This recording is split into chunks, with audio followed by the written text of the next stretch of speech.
Hi everybody, Lori here. Thank you so much for joining me today. I've got a fun project to share with you featuring the Desertscape bundle by Concord Ninth. Just came out in their latest May release, and I love the vibe. It's got the Arizona desert vibe. And so there's a stencil pack. It's got 3 stencils in it. It's kind of a layering stencil. And then there's a stamp set, and there's also a die set. So I'm going to start with the layering stencil set, the Desertscape stencil set. I have a panel of Hammermill white cardstock cut to 4 1/4 by 5 1/2 inches. I'm just using Post-it tape to hold it down. Gonna do a little bit of Post-it tape down there because I want the whole top part to be blended sea glass only. And I recently treated myself to a brand new sea glass ink. Probably one of my most used Concord Ninth ink colors. And I just used the puppy out. And I almost just got a re-inker, but I actually started to wear the ink pad itself out. I don't know, maybe I'm too aggressive when I'm inking up with my brushes. Not sure. But anyway, sometimes you just need a brand new ink pad to give you a new lease on your stamping life or your blending life. Okay, back to the blending. Down here on the bottom, it's got blurry. It's focusing on my sleeve. I blended the bottom with Creamsicle ink. I'm using all Concord Ninth inks. If I forget to mention a color, it will be linked in the description box. And so you got to think ahead, because it's going to go, there's 4 layers here. The lightest was Creamsicle, and then I'm going to do, the next one will be Clementine, and here's the 3rd layer. I'm doing Spice Cider. So you got to think. And then there's these little doodads down into the Creamsicle with little Spice Cider, little shadows. Did those. So that's all Spice Cider. Laying on the next stencil, very easy to line up because there are registration marks. If you just cut a 4 1/4 by 5 1/2 inch panel of cardstock, you're going to have no trouble lining it up because you just line up on the corners. Don't try to line it up with the little wavy hills. Anywho, here we have, what color is this? Clementine. That is Clementine. And then the darkest shade up here on this, is that a mountain? I probably should have done a quick desert Google search. Anywho, this is Cayenne, the darkest shade of the oranges, if you will. And I do kind of go a little bit darker on the edges. So there you have, you can see here, you got the 4 different tones, but now I'm going back in and I'm just gonna give them a once over. I'm just going back in and making them ever so slightly a bit more vibrant. Okay, so this is that Spice Cider. I'm giving it a once over, and actually I'm doing more on the edges, just bumping up the edges.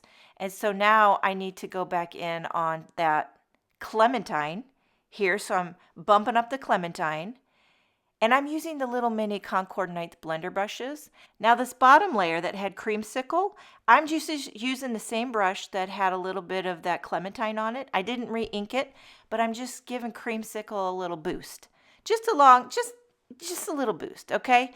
Now, when you see the 4 layers, they've been bumped up in their vibrancy, and I'm here for that. But the top one, I felt like it needed a little bit more. Well, I didn't want to go in with more Cayenne because I feel like I maxed it out. So I pulled out Nutmeg, which is kind of a warm brown.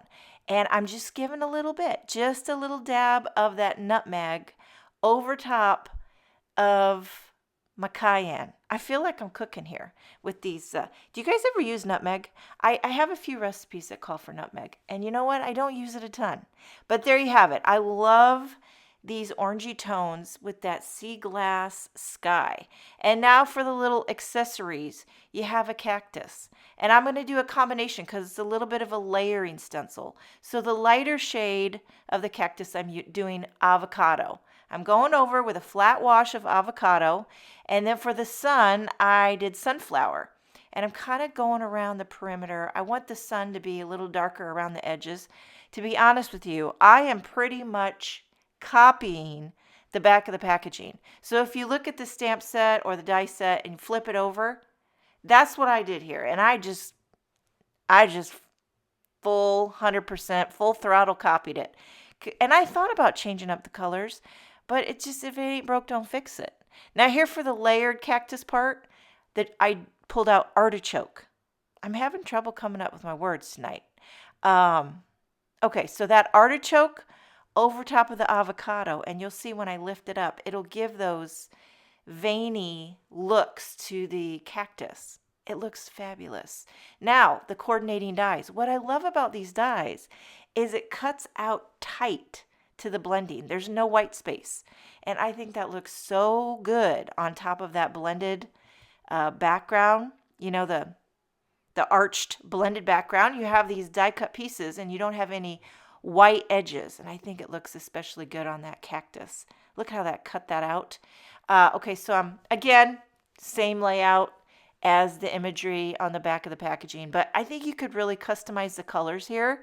You could make some purple hills, blue hills, you know, just go on to Pinterest and Google Arizona artwork, and I'm sure it'll give you tons of mojo. Now I'm taking the arch die cutting it right into the center of some Juniper cardstock, and I'm gluing these little flowers. There's like a white flower with holes in the center and then a solid black backer. So you glue the white over top of the black, and then that'll give you the effect of having the black centers to your little blooms, your little desert blooms. I'm just gluing everything down with Barely Art glue.